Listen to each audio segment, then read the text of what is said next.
Crunchyroll tutorial, how to use Crunchyroll for beginners. Now, if you are a beginner on Crunchyroll and then you want to learn how to use the Crunchyroll app, first of all, I'm assuming you must have already created your account. Now, you might have a premium account or you might have a free account. Right on the home page, you can also watch and stream some of the shows on Crunchyroll for free from the free account as well.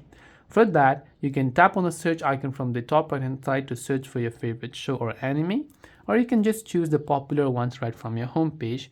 To begin watching something, you can just tap on the start watching button. Remember, on the free account there might be limits as to how many episodes you can watch, or you might have to deal with the ads.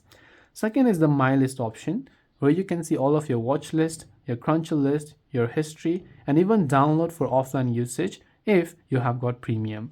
Then you can come to the Browse tab, where you can browse to the popular, the simulcast, the genres, and the music. You can also come to this little option. If you come to account, you can switch between different profiles and create multiple profiles. You can turn on content restrictions. You can change the audio, subtitle language, turn on subtitles. You can check your subscription details here. You can check for your notifications and all of the other details right from here. This way you'll be able to go ahead and then basically use Crunchyroll as a complete beginner. I hope the video helped you. If you have got any further questions, feel free to leave them down. Thanks for watching and see you in the next video.